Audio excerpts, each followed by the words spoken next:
Elon Musk. Cet Ouais, anti-héros qu'il est si facile d'haïr présentement. ouais. Alors, il y a pas. C'est une semaine, somme toute, assez tranquille, Patrice, surprenamment. Alors, la première chose qui s'est passée, c'est Trump qui se met les pieds dans la bouche. Parce que là, ils ont un combat légal, Patrice, parce qu'il n'a pas été élu, le monsieur, tu comprends? Ben Il a pas non. été. C'est pas un officier du gouvernement, il n'a pas de position officielle, fait qu'il n'est pas supposé avoir le droit de faire ce qu'il fait. Là, il y a une conférence de presse cette semaine et la Maison-Blanche, sous l'égide de sa porte-parole, a déclaré que, en patinant solidement, que Elon Musk était juste un conseiller de Donald et qu'il n'était pas en charge du département de l'efficacité gouvernementale, le DOGE, et que, ben, Puis là, on posait des questions, c'est est-ce qu'il est en charge? Est-ce que c'est lui qui donne les ordres? Puis sachez que Elon n'est qu'un conseiller, nanana. Et là, cette semaine, Donald, pendant une entrevue, tu allais dire que finalement, il est en charge du Doge. Fait que là, il se contredit. Fait que là, je ne sais pas comment ça va avoir lieu au niveau des poursuites judiciaires parce que les prétentions de ceux qui poursuivent, c'est, ben, regarde, il manipule des choses qui n'est pas supposé. Il est le boss. Puis là, ben, la position officielle de la Maison-Blanche, c'est non, non, il n'est pas le boss. Puis là, le grand, grand boss dit, ben oui, il est le boss. Fait que, c'est très, très drôle, là. Alors, Ouais, ça, ouais. c'est Reuters qui nous apprenait celle-là. Les détails de la sécurité privée d'Elon Musk est délégué par le US Marshals Service. Ça, on apprenait ça de CNN. C'est assez impressionnant.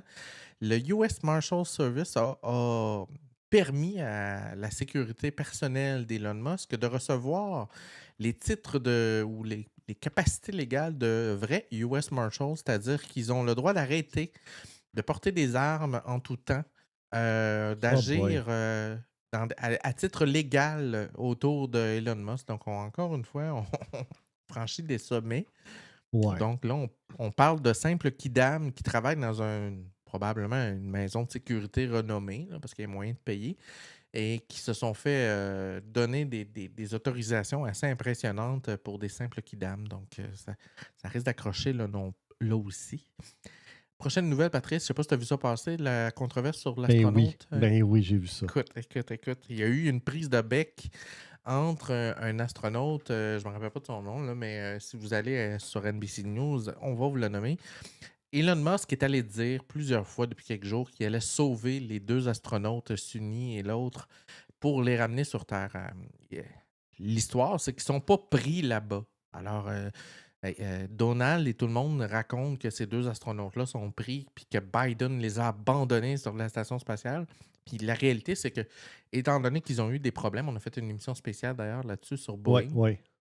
Étant donné qu'il y a eu des problèmes avec le vaisseau spatial, ben, on a décidé quand il y a eu le vaisseau de ravitaillement où on devait ramener 4 astronautes sur la station pour faire une relève, on a décidé d'en laisser 2 sur Terre pour pouvoir garder 4 places et donc les ramener.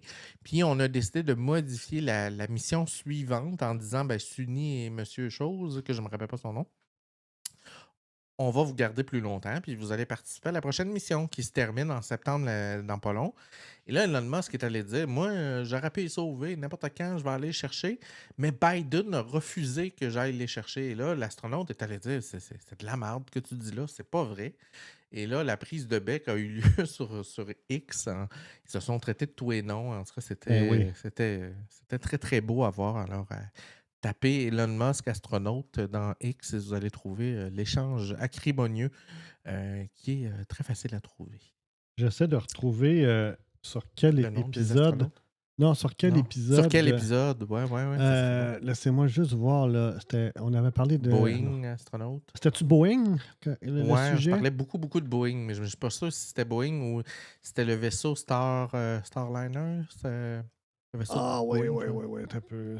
Mais je sais pas si je l'avais. Comment je l'avais écrit. En tout cas, on va essayer On va le de trouver, puis le mettre en lien. Ouais, c'est ça. on va Parce essayer de que le je ne l'ai rendre peut-être pas disponible. déposé. Je pense pas que je l'avais déposé sur Non, je pense pas YouTube que tu l'as encore encore. déposé encore. Non, OK. Prochaine nouvelle, Musk remet en question l'approvisionnement de Fort Knox.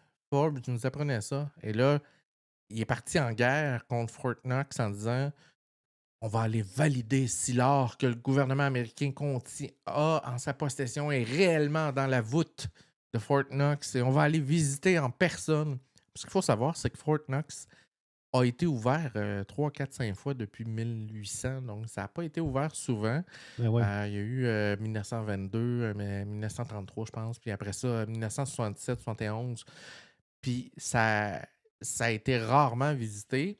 Il y a des audits chaque année, semble-t-il. Donc, on est supposé, quand on dit qu'on a tant de lingots d'or, on les a. Le gouvernement américain devrait techniquement détenir 400 milliards de valeur en or dans la voûte de Fort Knox.